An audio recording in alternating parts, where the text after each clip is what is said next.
Aku berdiri di depan cermin besar di kamar hotel berbintang 5. Gaun pengantin putih menjuntai hingga lantai. Makeupku sempurna, rambutku disanggul rapi.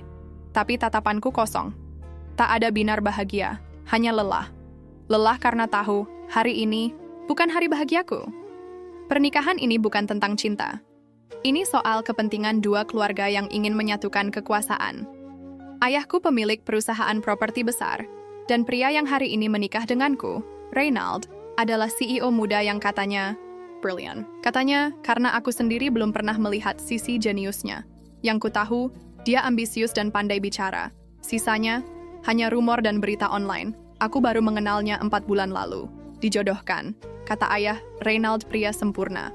Tampang, oke, masa depan cerah dan keluarganya bersih. Tapi dari awal aku tahu, dia tak benar-benar mencintaiku. Bahkan tak pernah berusaha terlihat peduli. Dia hanya melakukan semua ini karena mengincar nama besar keluarga kami. Sore itu, saat prosesi ijab kabul selesai, dan para tamu berdiri memberi tepuk tangan, aku masih duduk kaku. Tanganku digenggam olehnya, tapi dingin. Reynald hanya tersenyum, tipis, lalu membisikkan sesuatu. Terima kasih sudah memudahkan semua ini. Itu kalimat pertama darinya setelah kami sah menikah. Bukan aku mencintaimu, atau kamu cantik hari ini. Tapi ucapan formal, seperti rekan bisnis yang baru menandatangani kontrak. Malam harinya, kami menginap di kamar suite. Aku duduk di sofa sambil membuka sepatu, sementara dia sibuk menelepon seseorang di balkon. Nada bicaranya santai, bahkan terdengar tertawa. Setelah 15 menit, dia masuk dan langsung menuju meja kerja, membuka laptop. Kamu nggak tidur? Tanyaku, mencoba bersikap wajar. Reynald hanya menjawab tanpa menoleh. Masih ada email penting. Aku menarik napas panjang. Dalam hati aku bertanya, kenapa aku harus bertahan dalam pernikahan seperti ini? Tapi aku tahu jawabannya, karena keluargaku akan hancur reputasinya jika aku mundur sekarang. Karena semua sudah terlanjur disiarkan ke media, karena semua orang mengira aku bahagia. Beberapa minggu setelah menikah, aku pelan-pelan mulai mengenal siapa suamiku sebenarnya. Dia ambisius, cepat marah kalau pekerjaannya diganggu, dan sangat menjaga image di depan publik. Tapi di balik semua itu, dia dingin, tertutup, dan tak pernah mengajakku bicara dari hati ke hati. Setiap kali kami makan malam bersama, topiknya selalu bisnis. Bahkan saat ulang tahunku, dia hanya memberiku email ucapan selamat, tanpa hadir di rumah. Lama-lama aku muak. Tapi aku tetap diam. Aku bukan tipe wanita yang meledak-ledak. Aku lebih suka mengamati, menyusun strategi, dan diam-diam mempersiapkan jalan keluar. Bukan kabur, tapi membalikan keadaan. Hingga suatu hari, aku masuk ke ruang kerjanya di rumah tanpa sengaja. Di meja kerjanya ada ponsel kedua. Bukan ponsel utama yang biasa dia pakai. Rasa penasaranku muncul. Kupencet tombol home. Tak terkunci, isi chat di dalamnya membuat tanganku gemetar.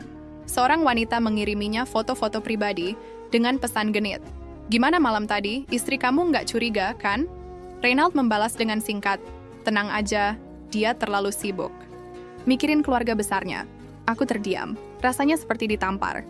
Jadi selama ini aku cuma pajangan, cuma alat politik keluarga, cuma tameng. Malam itu aku tidak menangis. Aku hanya duduk di lantai kamar, memandangi layar ponsel itu. Satu demi satu pesan mereka kubaca. Semuanya menjijikan, tapi aku tetap tenang. Tidak mengamuk, tidak mengonfrontasi. Aku hanya diam. Tapi dalam kepala satu ide mulai muncul. Aku tidak akan bercerai. Aku akan membuat dia kehilangan semuanya. Jika dia menganggapku lemah, dia salah besar. Aku memang tak berteriak, tapi aku mengerti bagaimana dunia kerja suamiku. Aku tahu siapa mitra bisnisnya. Aku paham betul isi dokumen-dokumen legal yang pernah kubantu buatkan sebelum menikah. Dan yang paling penting, aku punya akses ke semuanya. Keesokan harinya, saat dia sarapan seperti biasa, aku tersenyum padanya. Dia bertanya kenapa aku terlihat lebih cerah. Entahlah, jawabku sambil menuang jus ke gelasnya. Mungkin karena hari ini aku merasa lebih hidup. Dia tak tahu, hari itu adalah hari pertama dari kehancurannya. Satu-satunya kelebihan, menikah dengan pengusaha seperti Reynald adalah dia terlalu percaya diri. Dia pikir aku cuma istri diam yang sibuk ngurus rumah dan tampil cantik saat acara keluarga. Dia lupa, aku lulusan hukum bisnis, pernah kerja di firma hukum yang bantu urus beberapa proyek perusahaannya. Dia bahkan lupa kalau aku masih simpan semua salinan soft file dokumen kerjanya di cloud backup bersama. yang tak pernah dia ubah sejak kami bertunangan. Pagi itu, setelah dia berangkat ke kantor, aku duduk di depan laptop. File demi file kubuka. Legalitas perusahaan, MOU dengan mitra luar negeri, laporan keuangan yang belum diaudit, dokumen kontrak kerja sama yang belum dia tanda tangani, semuanya masih kusimpan rapi. Waktu dia dulu minta bantuanku memeriksa berkas-berkas itu, dia pikir, aku hanya sekadar membaca. Padahal aku menyimpan semuanya. Kuambil ponsel, menelepon temanku, Nadia. Dulu kami sekantor, sekarang dia kerja di badan hukum pemerintah. Gua butuh bantuan buat ngecek legalitas dokumen ini. Kataku to the point. Laras, lu mau ngapain? Nadia terdengar curiga. Aku mau pastikan, semua berkas kerja sama perusahaan suamiku cacat hukum. Butuh 2 hari buat Nadia menemukan celah. Ternyata, salah satu dokumen kerja sama dengan investor Singapura belum ditandatangani secara legal. Di dalam negeri. Masih dalam tahap draft dan belum disahkan notaris lokal. Artinya kalau aku laporkan atau batalkan sepihak, investor luar negeri bisa menganggap perusahaan Reynald tak kredibel. Dan itu akan jadi bencana. Aku tak berniat langsung menekan tombol kehancuran. Aku ingin pelan-pelan, biar dia merasakan semua mulai goyah tanpa tahu dari mana datangnya. Sore itu aku mendatangi kantor Reynald tanpa bilang-bilang. Penjaga resepsionis mengenaliku. Bu Laras, ada yang bisa dibantu? Aku tersenyum ramah. Saya mau antar dokumen untuk Pak Reynald, tapi harus lewat asisten legal. Bisa tolong antar ke Bu Grace? Bu Grace adalah kepala divisi hukum yang dulu aku rekomendasikan saat masih pacaran. Dia masih menganggapku Mbak Laras yang cerdas. Aku tahu dia bakal menerima dokumenku tanpa curiga. Di dalam amplop itu, aku masukkan memo revisi dari pihak investor yang sebenarnya aku buat sendiri, dengan isyarat pengunduran niat kerjasama jika tidak segera diperbaiki legalitasnya. Dan jika dibaca teliti, memo itu juga menyarankan penundaan semua transaksi sampai ada klarifikasi hukum. Aku pulang dengan tenang. Malamnya, Reynald pulang larut. Wajahnya terlihat kesal. Ia membuka dasi dan langsung duduk. Ada yang salah? Tanyaku. Seolah peduli. Entah kenapa mitra dari Singapura tiba-tiba minta pending semua proses. Katanya mereka ragu karena ada isu legalitas. Aku mengangguk pelan. Mungkin kamu harus cek lagi siapa yang urus dokumennya. Ya jelas, tim legal, tapi mereka nggak pernah salah. Ini aneh. Kamu salah besar, Reynald. Justru karena mereka terlalu percaya sama kamu, mereka tak sadar semua ini bisa digoyang hanya dari satu memo resmi. Beberapa hari berikutnya, aku buat gerakan kedua. Kutemui sahabat papaku, Pak Bram, pemilik salah satu jaringan media bisnis terbesar.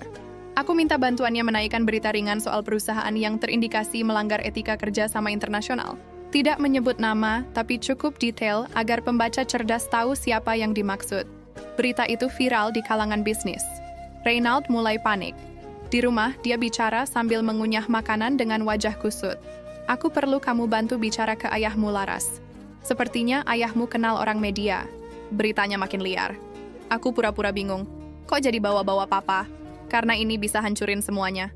Investor mulai ragu. Bahkan beberapa partner lokal mulai tarik diri. Hatiku puas. Tapi wajahku tetap netral. Aku akan coba bantu. Tapi aku nggak janji. Malam itu saat dia tertidur, aku duduk di ruang kerja kecilku. Kubuka laptop mencatat semua langkah yang sudah kuambil dan reaksi yang muncul. Ini bukan dendam biasa. Ini strategi. Dan aku harus berhati-hati. Bukan karena aku takut gagal, tapi karena aku ingin dia merasakan apa yang selama ini dia tanam, pelan-pelan. Seperti racun yang bekerja diam-diam. Besok, aku akan menyusup lebih. Dalam ke sistem internal perusahaannya. Ada beberapa email penting yang masih pakai akun bersama yang pernah kami buat saat awal pacaran. Dia pasti lupa itu masih aktif. Aku tersenyum kecil. Dia pikir aku istri cantik yang tak paham dunia bisnis. Sebentar. Lagi dia akan sadar, istri cantik ini bisa jadi mimpi buruknya. Jam 3 pagi. Rumah sunyi. Reynald tertidur pulas di kamar, sementara aku duduk di ruang kerja dengan lampu meja menyala redup. Di hadapanku, laptop terbuka menampilkan halaman login email kantor Reynald, akun lama yang dulu kami buat bersama. Saat dia minta bantuanku mengatur sistem dokumen perusahaan sebelum menikah, dia pikir akun itu sudah tidak aktif. Sayangnya, dia terlalu sibuk jadi bintang panggung bisnis. Lupa kalau semua hal besar selalu bisa dirusak oleh hal kecil yang dia remehkan. Passwordnya masih sama. Nama peliharaan kucing masa kecilnya dan tanggal lahir. Saat ku buka kotak masuk, Puluhan email belum dibaca menunggu dibuka. Aku fokus pada folder dengan label Internal Agreement dan Legal Revision. 3 kontrak kerja sama dengan perusahaan ekspor besar ternyata masih dalam tahap revisi. Tanggal efektifnya belum jalan. Jika surat pernyataan penundaan kukirim, sekarang dari alamat legal klien yang bisa kupalsukan lewat platform legal domi milik temanku di startup hukum digital, kontrak itu batal secara sepihak. Tidak melanggar hukum, hanya menyebabkan keraguan besar. Kuketik surat pernyataan resmi dari mitra, lalu kukirim ke kantor Reynald menggunakan alamat email yang sengaja kubuat mirip dengan perusahaan mitra aslinya. Isinya sederhana, menyatakan ketidaksiapan melanjutkan kerjasama karena isu internal yang belum dituntaskan pihak Reynald. Dampaknya, semua mitra lokal yang menunggu transaksi dari kerjasama itu akan menunda.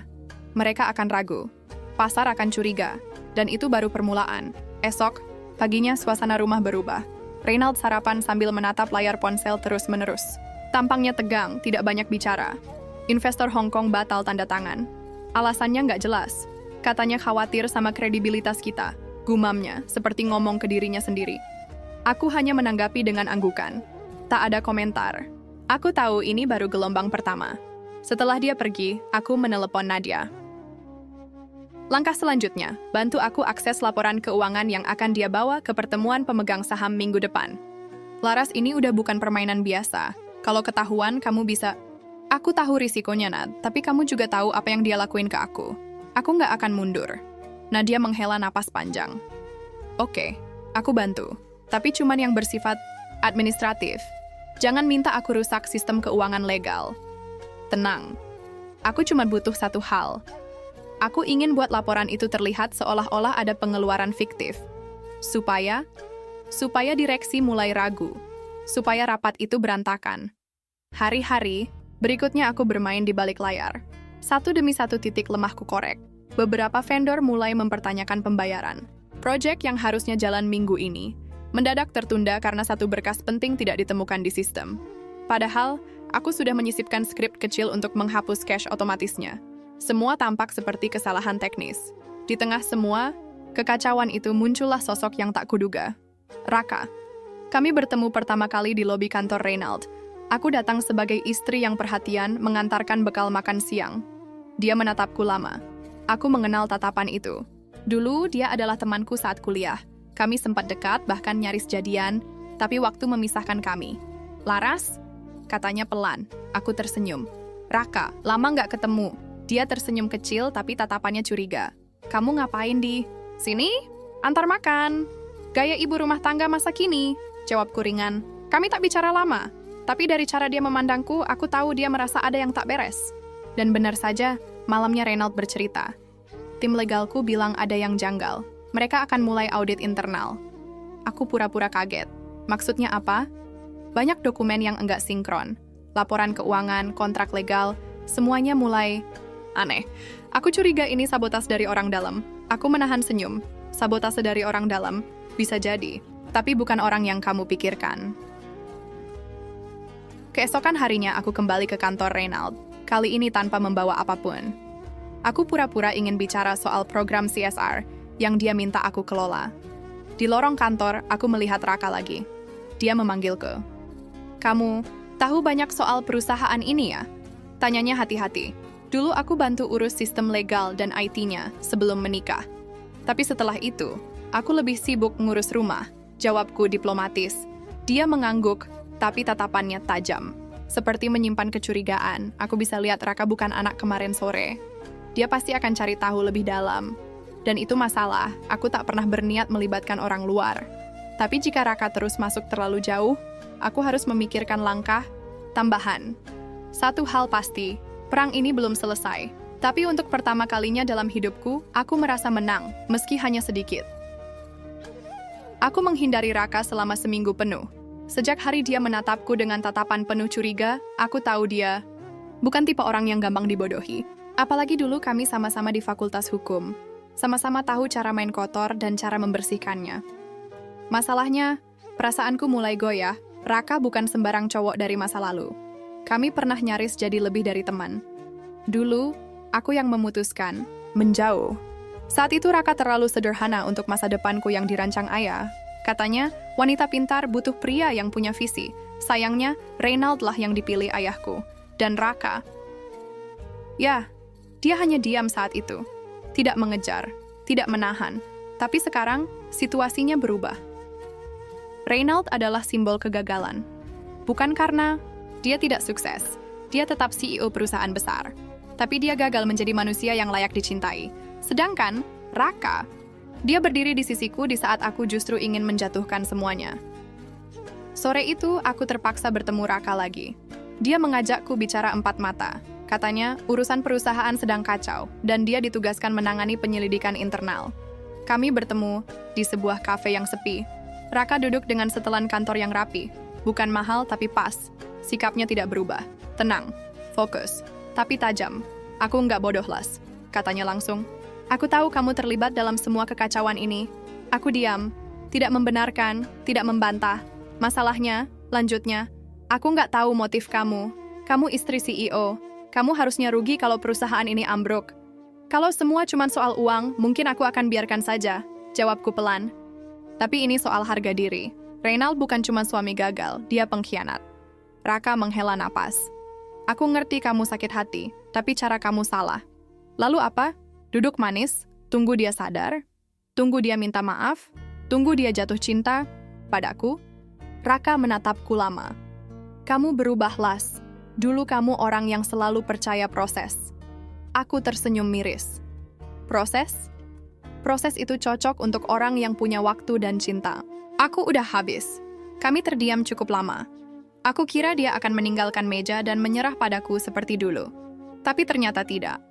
Aku bisa bantu kamu, katanya tiba-tiba. Aku mengerutkan dahi. Apa maksudmu? Aku tahu kamu nggak akan berhenti. Dan aku juga tahu kamu cukup pintar untuk tidak meninggalkan jejak. Tapi kamu butuh satu hal yang belum kamu punya, yaitu perlindungan. Dari dalam. Kalimat itu menghantam keras. Raka bukan cuma paham apa yang aku lakukan. Dia tahu risikonya. Dia tahu ada saat di mana semua ini bisa berbalik mengancamku secara hukum. Aku bisa bantu kamu hancurkan Reynald, tapi kamu harus jujur ke aku. Semua rencanamu, dari awal sampai akhir. Aku ragu, ini terlalu berisiko. Tapi aku juga tahu, jika aku melawan seluruh sistem Reynald sendirian, cepat atau lambat aku akan ketahuan. Aku belum percaya kamu, Raka, jawabku jujur. Baik, katanya sambil berdiri. Tapi kalau kamu berubah pikiran, kamu tahu ke mana harus mencari aku. Dia pergi meninggalkan kopi yang belum disentuh. Sementara aku duduk sendiri, menggenggam gelas dengan tangan gemetar. Aku tidak takut. Aku tidak goyah karena ancaman. Yang membuatku goyah adalah satu hal. Aku tahu, satu-satunya orang yang benar-benar peduli padaku saat ini adalah dia. Tapi, ini bukan waktu untuk jatuh cinta. Ini waktu perang. Malam itu di rumah, Reynald membentak pegawai lewat telepon. Proyek di Kalimantan batal mendadak karena dokumen tanah bermasalah. Salah satu yang kuacak lewat sistem digital seminggu lalu. Dia mulai kehilangan akal. Matanya merah, keningnya berkerut tajam. Ada yang sabotase aku, katanya sambil menatapku. Dan aku akan cari tahu siapa. Aku menatap matanya, menyembunyikan senyum yang nyaris keluar. Silakan cari, Ray. Tapi kamu tidak akan pernah menyangka bahwa dalangnya tidur satu atap denganmu. Reynald semakin kehilangan kendali. Di meja makan, dia mulai makan sambil berdiri, mulut komat kamit marah pada teleponnya. Hari ini investor Jepang menarik dana. Proyek resort yang sudah dirancang 2 tahun batal. Nilainya hampir 30 miliar rupiah. Dan Reynald tidak tahu siapa dalangnya. Sementara itu, aku masih berdiri di depan kompor, mengaduk sup ayam seolah semuanya baik-baik saja. Laras, kamu dengar nggak sih? Semua kacau sekarang. Bentaknya. Aku menoleh pelan. Aku dengar, tapi kamu juga harus tenang. Makin kamu panik, makin semua kelihatan berantakan. Dia mengacak rambutnya. Gimana aku bisa tenang? Tiap hari ada aja yang hancur. Sistem IT error, laporan pajak bolong, dokumen investor hilang. Aku hanya mengangkat bahu. Mungkin Tuhan lagi ngajarin kamu sesuatu. Dia menatapku tajam. Kamu ngomong kayak kamu tahu segalanya. Aku hanya tersenyum. Oh, kamu nggak tahu betapa aku tahu semuanya, Ray. Pukul 10 malam, aku menyusup ke ruang kerja Reynald. Laptopnya masih menyala. Passwordnya belum berubah, sungguh terlalu percaya diri. Disinilah aku melihat sesuatu yang membuat napasku tertahan. Sebuah folder dengan nama pribadi Lisa. Kubuka tanpa ragu. Ratusan foto. Chat yang disimpan dalam format PDF. Tiket. Penerbangan 2 orang ke Bali, satu atas nama Reynald, satu lagi atas nama Lisa Permata. Nama itu asing bagiku, tapi wajahnya tidak. Itu wanita yang pernah kutemui saat dinner keluarga perusahaan, perempuan cantik yang katanya hanya asisten pribadi. Aku menghela napas panjang. Ternyata aku terlalu baik menyebutmu cuma pengkhianat, Ray. Kamu juga pembohong rendahan. Kututup laptop, mengambil ponselku, dan mengirim satu pesan ke Nadia. Langkah selanjutnya, aku butuh dokumen pengeluaran pribadi perusahaan 6 bulan terakhir. Fokus ke akun reimbursement dan dana marketing. Jika Lisa memang selingkuhannya dan semua aktivitasnya dibayar lewat dana perusahaan, aku punya senjata baru. Dan jika senjata itu bocor ke media, Reynald tak hanya bangkrut, tapi bisa masuk bui. Besok siangnya, aku bertemu Raka di parkiran basement kantor lama kami dulu. Dia menungguku di mobilnya, kaca diturunkan sedikit. Aku butuh kamu sekarang, kataku to the point. Kalau ini soal balas dendam, aku nggak mau terlibat terlalu dalam, katanya. Ini lebih dari dendam, Ra. Ini tentang membuktikan ke semua orang, termasuk diriku sendiri. Kalau aku bisa berdiri di atas reruntuhan rumah tanggaku, tanpa harus menangis jadi korban. Dia terdiam, menatapku lama. Oke, tapi kamu harus jaga satu hal. Apa? Jangan berubah jadi monster yang sama seperti dia. Perkataan itu menamparku diam-diam. Tapi aku tak menjawab. Raka membantuku mendapatkan laporan pengeluaran internal. Benar saja, nama Lisa muncul berkali-kali dalam reimbursement perjalanan bisnis yang fiktif. Bahkan ada transfer ke rekening pribadinya atas nama fee konsultan eksternal. Aku punya semua bukti sekarang. Dan malam itu, aku tahu langkah selanjutnya bukan hanya menghancurkan Reynald secara sistemik, tapi juga membuatnya malu di depan semua orang yang pernah dia banggakan. Pagi harinya, aku mengenakan gaun kerja formal. Rambut ditata rapi, wajah tanpa cela. Aku datang ke kantor Reynald sebagai istri yang peduli. Saat masuk ke ruangannya, dia sedang rapat. Tapi aku masuk saja. Laras, aku lagi ada meeting penting, katanya tak enak hati. Aku meletakkan map di mejanya. Aku cuma mau bilang, kamu harus baca ini sekarang. Bukan besok. Sekarang. Dia membuka map itu. Wajahnya pucat. Tangannya gemetar membaca satu persatu laporan transfer mencurigakan. Lampiran foto, bukti tiket, print out chat. Semuanya rapi dan kronologis. Apa-apaan ini? Itu buktinya kamu pakai uang perusahaan untuk membiayai selingkuhanmu. Kalau kamu terus main api, Ray, aku pastikan semua ini masuk headline besok pagi. Laras, kamu gila. Aku menatapnya lurus. Belum. Tapi kalau kamu pikir aku cuma wanita rumah tangga bodoh yang bisa kamu tipu, maka kamu memang pantas kehilangan semuanya. Reynald mencoba berdiri, tapi kursinya tersenggol. Dia limbung, terpojok. Laras, kita bisa bicarakan ini. Aku minta maaf. Maafmu nggak akan menambal apapun. Aku di sini bukan untuk menegosiasikan perasaan. Aku di sini untuk memastikan kamu jatuh dari kursi tinggi yang kamu duduki sendirian. Aku melangkah keluar tanpa menoleh lagi. Hari ini bukan tentang perasaan, ini tentang keadilan. Dan perang ini baru saja masuk ke tahap terakhir. 2 hari setelah kuberikan bukti penggelapan kepada Reynald, keadaan kantor mendadak sunyi seperti kuburan. Tak ada bunyi tawa receh staf marketing yang biasanya ramai di jam makan siang. Tak ada dentingan cangkir kopi dari pantry. Semua seolah menahan napas, menunggu bom meledak, dan bom itu datang dalam bentuk wanita bernama Lisa Permata. Dia muncul keesokan paginya, mengenakan blazer merah menyala, rok span ketat, dan senyum yang menusuk. Dia bukan lagi asisten pribadi biasa. Aura yang dia bawa kini seperti wanita yang merasa punya kuasa lebih dari istri sah. Aku berdiri di lobi kantor saat dia turun dari lift. Kami bertatapan. Tidak ada sapaan, tidak ada basa-basi. Kamu datang? Kesini buat cari masalah atau klarifikasi dosa? Tanyaku langsung. Lisa menyeringai. Aku datang karena kamu udah mulai kelewatan. Mau jatuhin, Ray? Silakan. Tapi jangan tarik aku ke dalam lumpur yang kamu cipta sendiri. Aku mendekat. Oh, aku nggak menciptakan lumpur. Aku cuma bawa cermin buat nunjukin wajah kamu yang sebenarnya. Dia tertawa kecil. Kamu pikir semua bukti itu cukup buat hancurin kami? Aku nggak cuma punya Reynald, Laras. Aku punya cadangan data. Semua obrolan kalian, keputusan kantor, sampai transaksi yang bisa menyeret namamu juga. Kamu pikir kamu bersih? Darahku naik ke kepala. Apa maksudmu? Tanyaku pelan. Lisa menatapku tajam. Kamu kira langkahmu cerdas? Sayangnya, saat kamu nyusup ke sistem dan ubah data keuangan, kamu juga meninggalkan jejak. Jejak yang sengaja aku simpan. Jadi kalau kamu pikir bisa menjerumuskan kami berdua, siap-siap juga tenggelam.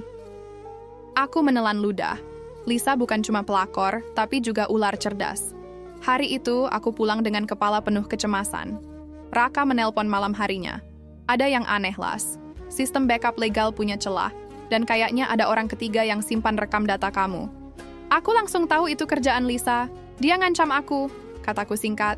Aku bisa bantu hilangkan jejak digital kamu. Tapi kamu harus hati-hati, Las. Ini bukan lagi soal balas dendam. Ini udah masuk ranah kriminal. Aku terdiam. Satu sisi, aku ingin melanjutkan semuanya sampai Reynald bangkrut total. Tapi sisi lain, aku mulai merasa seperti orang yang sama busuknya dengan mereka. Batasnya mulai kabur. Besoknya Reynald mengajakku bicara. Di rumah. Dengan wajah lelah. Laras, aku tahu kamu marah. Tapi jangan buat ini makin rumit. Aku bisa perbaiki semuanya. Termasuk hubungan kita. Aku mengerutkan dahi. Kamu serius?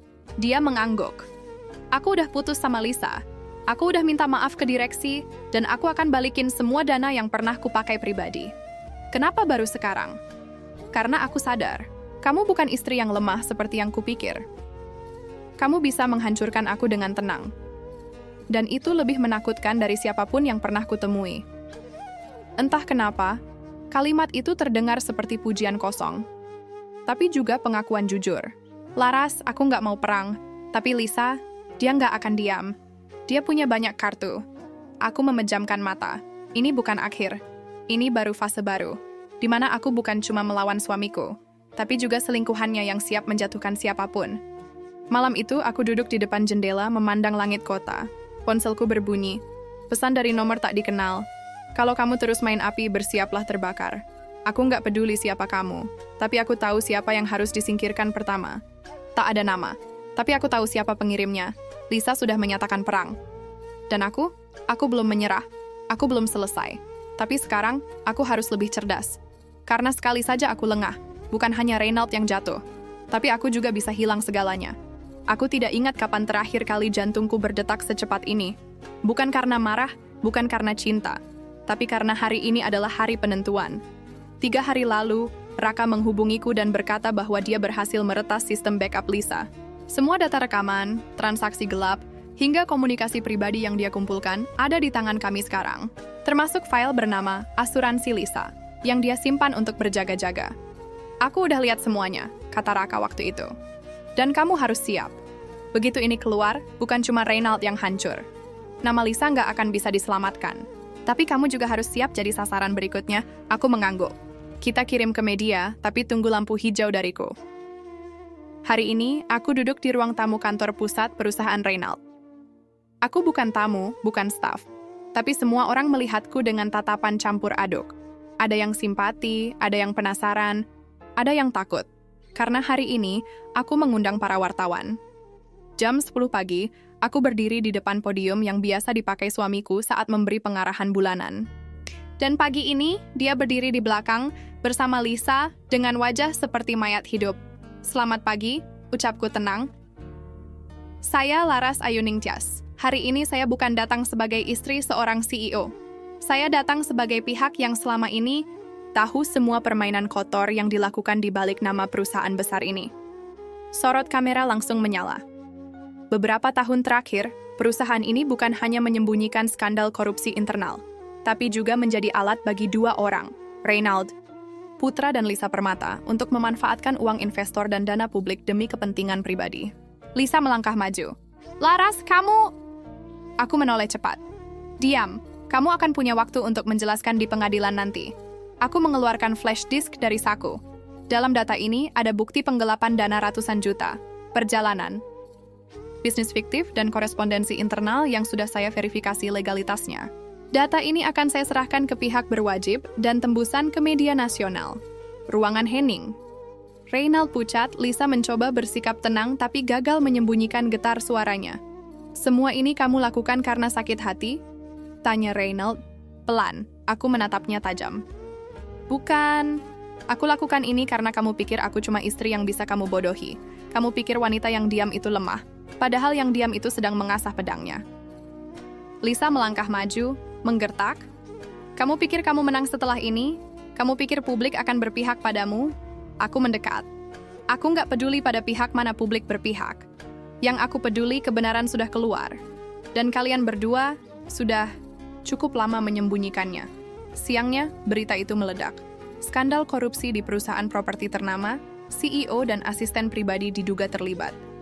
Komentar netizen membanjiri setiap media sosial yang membahas. Ada yang memujiku, ada yang menyebutku tega. Tapi aku tidak membaca semua. Aku memilih duduk diam di kamar, bersama kopi yang mulai dingin, menatap keluar jendela. Tak lama kemudian, Raka menelepon. "Kamu baik-baik saja?" "Belum tentu," jawabku. Tapi untuk pertama kalinya dalam hidupku, aku merasa menang. Dia tidak menjawab. Tapi aku tahu dia mengerti. Sore itu, polisi datang ke rumah kami. Membawa surat panggilan dan penggeledahan. Reynald tak melawan. Lisa menghilang sejak siang, tapi posisinya sudah terlacak. Sebelum dibawa, Reynald sempat menatapku. "Laras, kamu akan tetap jadi ibunya anak-anak kita. Apapun yang terjadi." Aku tidak menjawab, karena aku bukan lagi bagian dari kalimat kita. Malamnya, aku duduk sendiri di kamar, lengkap, sepi, tapi tidak kosong. Hati ini seperti rumah yang sudah dibersihkan dari debu dan racun.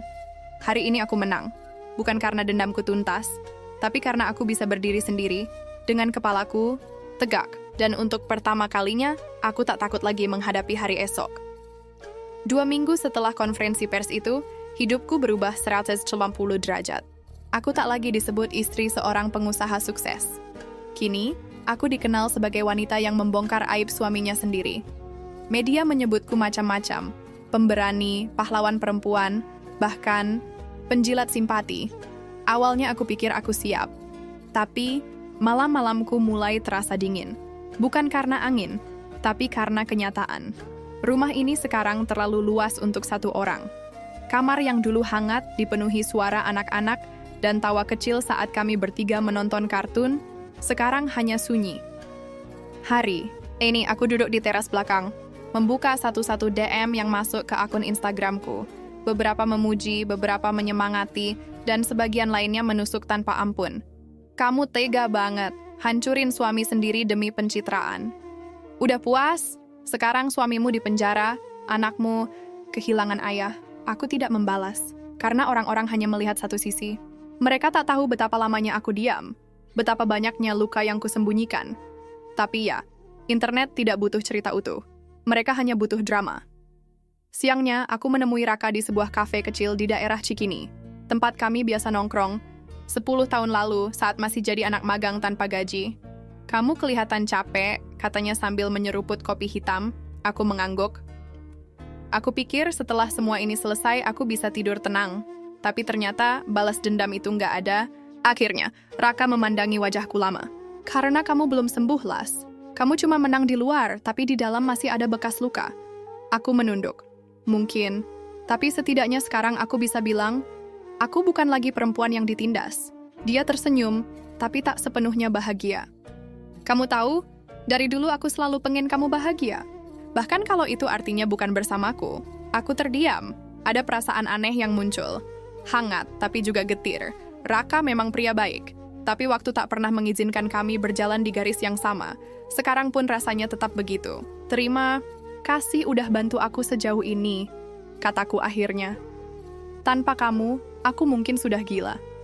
Dan tanpa kamu, aku nggak tahu gimana rasanya melihat perempuan berdiri sekuat ini." Kami tidak butuh kata cinta, karena yang tumbuh di antara kami bukan kisah cinta picisan, tapi persahabatan yang lebih kuat dari itu. Sore harinya, aku mendapat surat dari pengacara Reynald. Isinya, gugatan harta gono gini.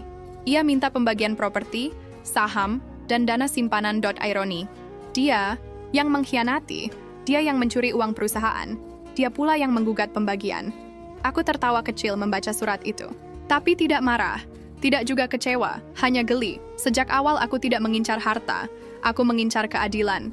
Dan sekarang, setelah semua terang, aku hanya ingin hidup tenang. Uang bisa dicari, tapi harga diri hanya bisa ditegakkan sekali. Malam itu, aku mengantar Arya, anak kami, tidur. Usianya baru 6 tahun, tapi wajahnya seolah tahu terlalu banyak. Ia melihat ke mataku dan bertanya, "Mama, Papa jahat ya? Pertanyaan itu membuatku tercekat. Aku memeluknya erat. Papa salah, nak. Tapi bukan berarti papa jahat. Kadang orang dewasa juga bisa keliru. Yang penting kita jangan ikut-ikutan salah. Ia mengangguk kecil, lalu tertidur di pelukanku. Dan saat itu aku sadar, perjuanganku belum selesai. Bukan melawan Lisa, bukan melawan komentar netizen, tapi perjuangan untuk menyembuhkan anakku, diriku, dan masa depan kami. Keesokan harinya, aku menolak hadir di sidang perdana Reynald. Biar dia hadapi sendiri. Aku sudah memberi cukup waktu, kesempatan, dan pengampunan di masa lalu. Sekarang waktunya dia belajar berdiri sendiri atau jatuh sepenuhnya. Satu pesan masuk dari nomor tak dikenal. Laras, kalau kamu pikir ini sudah akhir, kamu salah. Aku belum kalah. Aku hanya membalas. Aku juga belum selesai. Tapi kali ini aku nggak akan main kotor. Kamu akan kalah karena kebenaran. Karena kali ini aku bukan hanya perempuan yang disakiti, aku adalah perempuan yang memilih untuk sembuh. Aku pikir semuanya sudah selesai. Tapi rupanya, Lisa masih punya satu peluru terakhir. 2 hari menjelang sidang kedua Reynald, sebuah video viral di media sosial. Video berdurasi 2 menit. Memperlihatkanku sedang tertawa di sebuah restoran bersama Raka. Sudut pengambilan gambar sengaja dibuat seolah kami sedang bermesraan. Narasinya lebih kejam daripada fitnah murahan. Inilah wanita yang katanya korban, ternyata dia pelakunya. Suaminya di penjara, dia malah pacaran sama laki-laki lain. Wajar suaminya selingkuh. Istrinya sendiri ternyata selingkuh duluan.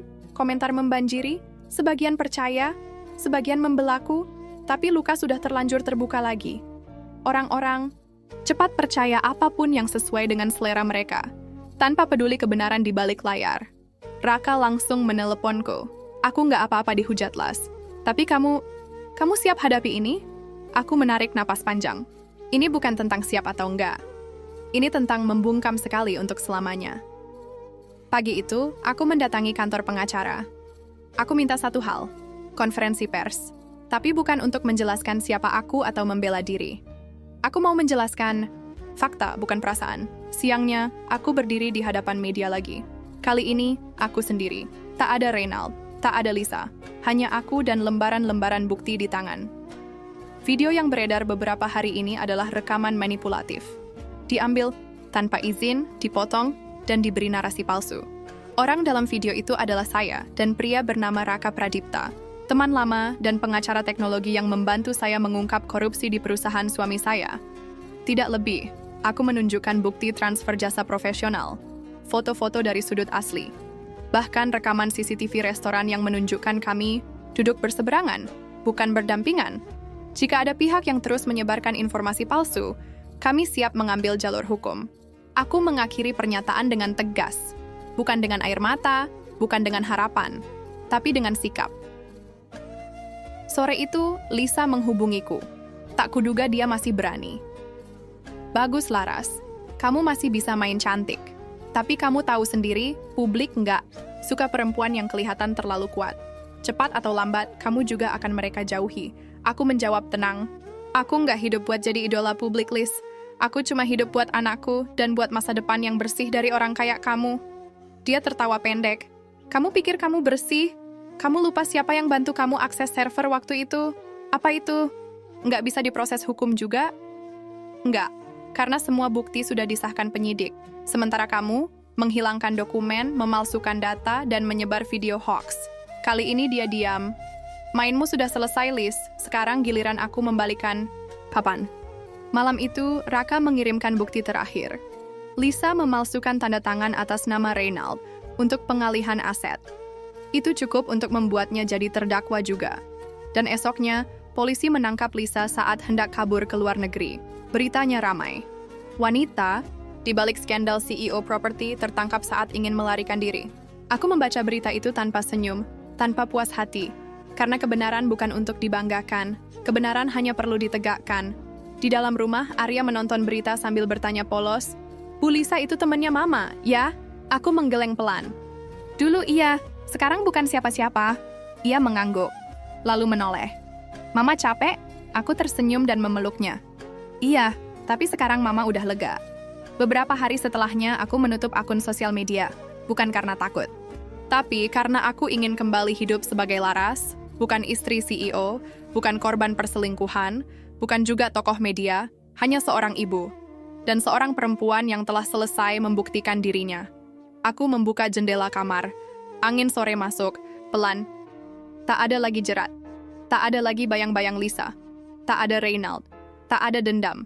Yang tersisa hanya aku. Dan lembaran baru yang siap kutulis dengan tenang. Sudah 2 bulan sejak sidang terakhir. Lisa divonis 5 tahun penjara. Reynald masih menjalani proses hukum, meski pengacaranya terus berusaha meminta keringanan hukuman. Aku tak lagi peduli soal mereka. Hari-hariku kembali sederhana.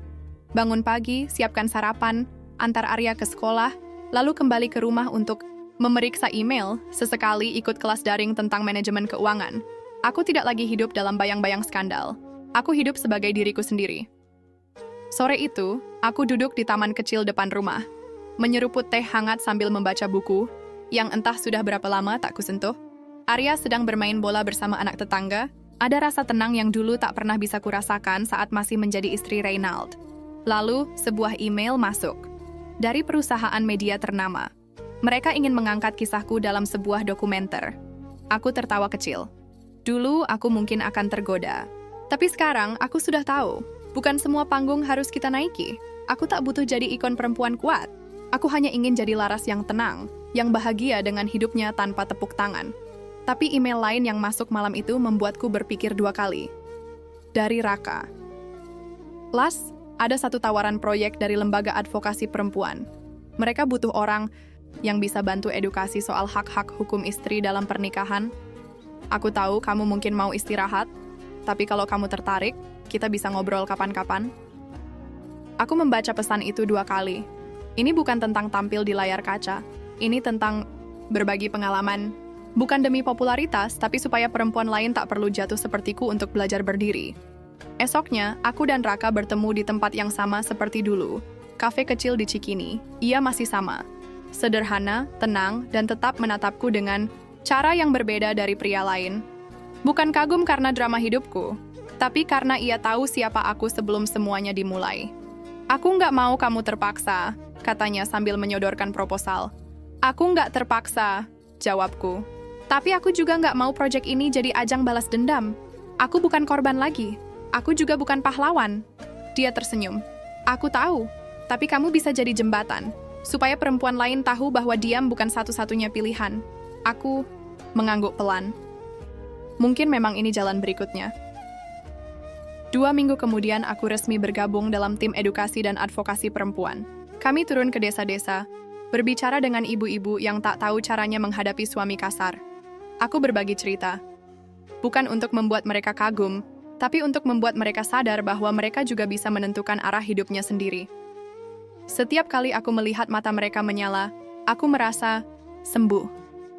Raka sering ikut, tapi tidak pernah memaksakan hubungan. Hubungan kami tetap seperti dulu, dekat, nyaman, dan tak diberi label. Aku suka begitu. Sampai suatu malam, ia mengantarku pulang dan bertanya pelan, "Las, kamu masih percaya cinta?" Aku menoleh, lama. Lalu menjawab, "Aku percaya proses. Kalau cinta datang, biar dia datang karena proses. Bukan karena pelarian." Ia tak berkata apa-apa, tapi senyumnya cukup. Hari-hari terus bergulir. Arya tumbuh jadi anak yang cerdas dan ceria. Ia tak lagi bertanya soal ayahnya. Ia hanya tahu, mamanya kuat dan tak pernah berhenti mencintainya. Dan aku tak lagi mencari keadilan dari orang yang pernah menyakitiku.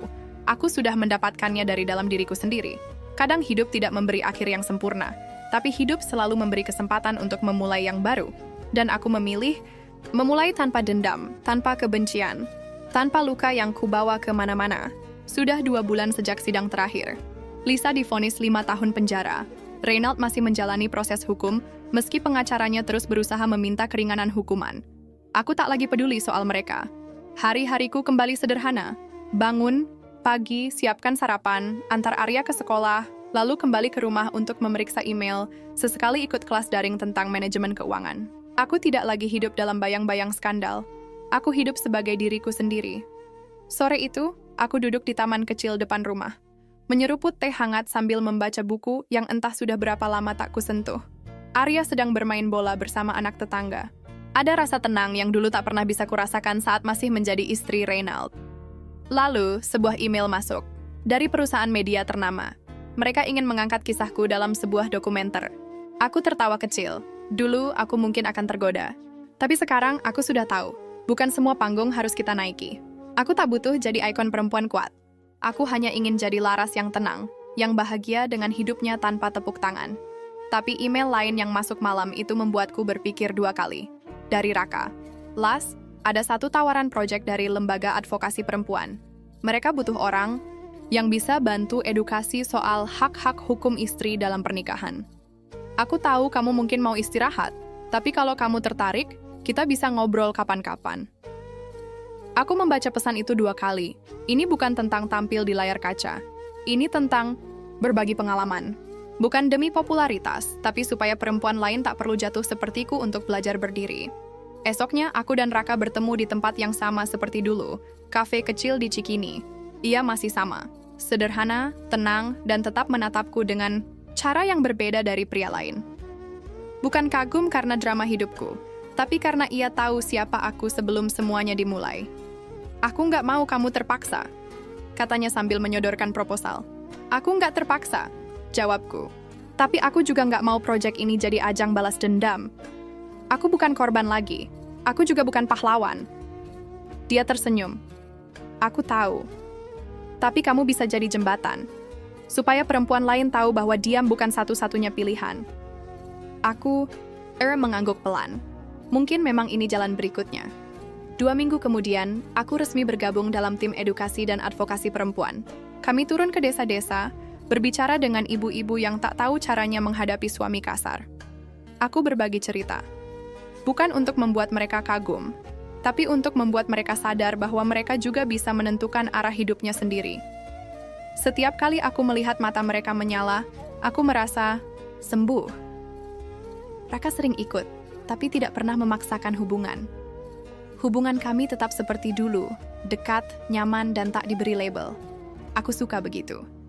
Sampai suatu malam ia mengantarku pulang dan bertanya pelan, "Las, kamu masih percaya cinta?" Aku menoleh. Lama. Lalu menjawab, "Aku percaya proses. Kalau cinta datang, biar dia datang karena proses. Bukan karena pelarian."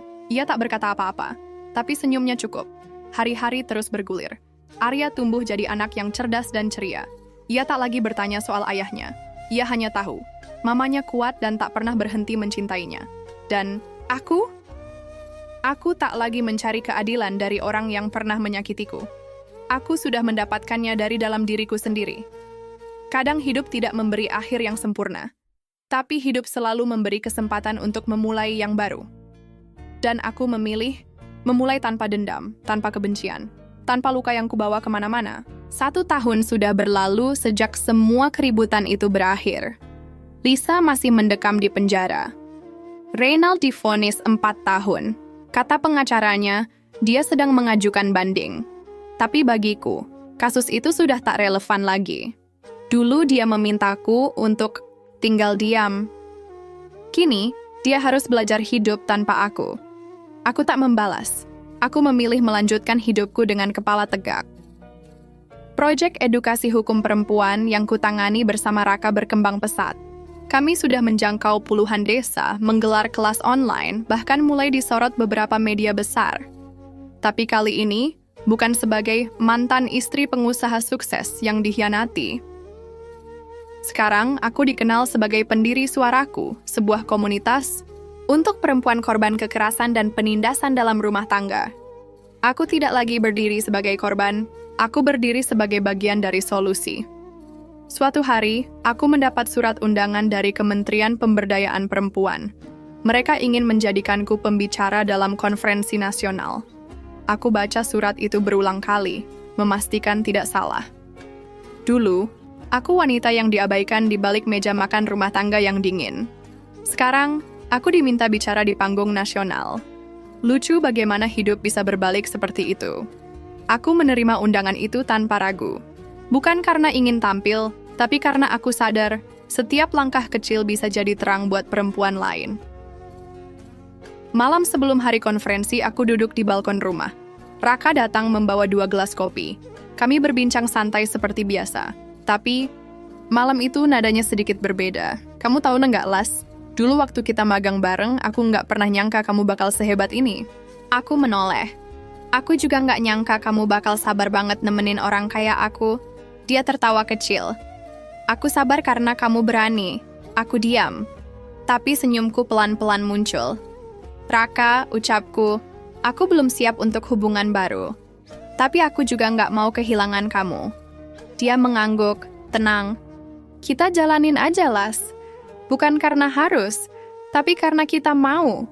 Tak ada pelukan, tak ada ciuman, tapi ada kenyamanan yang tak bisa dibeli. Hari konferensi, aku berdiri di atas panggung.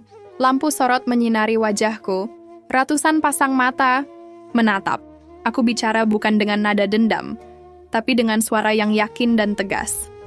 Aku pernah dikhianati, pernah dibungkam, pernah dianggap tidak penting. Tapi hari ini aku berdiri, bukan untuk mengungkit masa lalu, tapi untuk membuktikan bahwa kita bisa bangkit. Perempuan bisa kuat, perempuan bisa berdiri sendiri, dan perempuan bisa menyelamatkan dirinya sendiri, tanpa menunggu siapapun. Tepuk tangan bergema, tapi aku tidak menangis.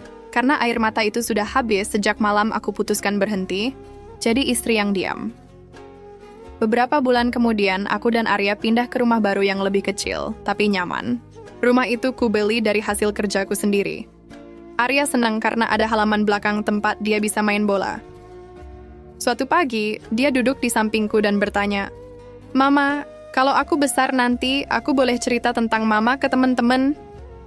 Aku tersenyum. Tentu boleh. Ceritakan kalau mamamu pernah jatuh, tapi bangkit lebih tinggi. Dia mengangguk dengan mata berbinar. Aku bangga sama mama. Dan saat itulah aku tahu, aku sudah benar-benar menang. Bukan karena Reynald di penjara. Bukan karena Lisa kalah. Tapi karena aku berhasil membuktikan bahwa perempuan tak perlu membalas dengan kebencian. Cukup dengan keberanian. Cukup dengan memilih tidak lagi diam. Cukup dengan menjadi diri sendiri. Ini bukan cerita balas dendam yang sempurna. Ini cerita tentang luka, lalu sembuh. Tentang kehilangan, lalu tumbuh. Tentang seorang wanita biasa yang memilih tidak menyerah. Dan kini, hidupku bukan tentang siapa yang salah, tapi tentang siapa yang berani berubah. Karena pada akhirnya, keadilan sejati bukan saat pelaku dihukum, tapi saat korban tidak lagi merasa jadi korban.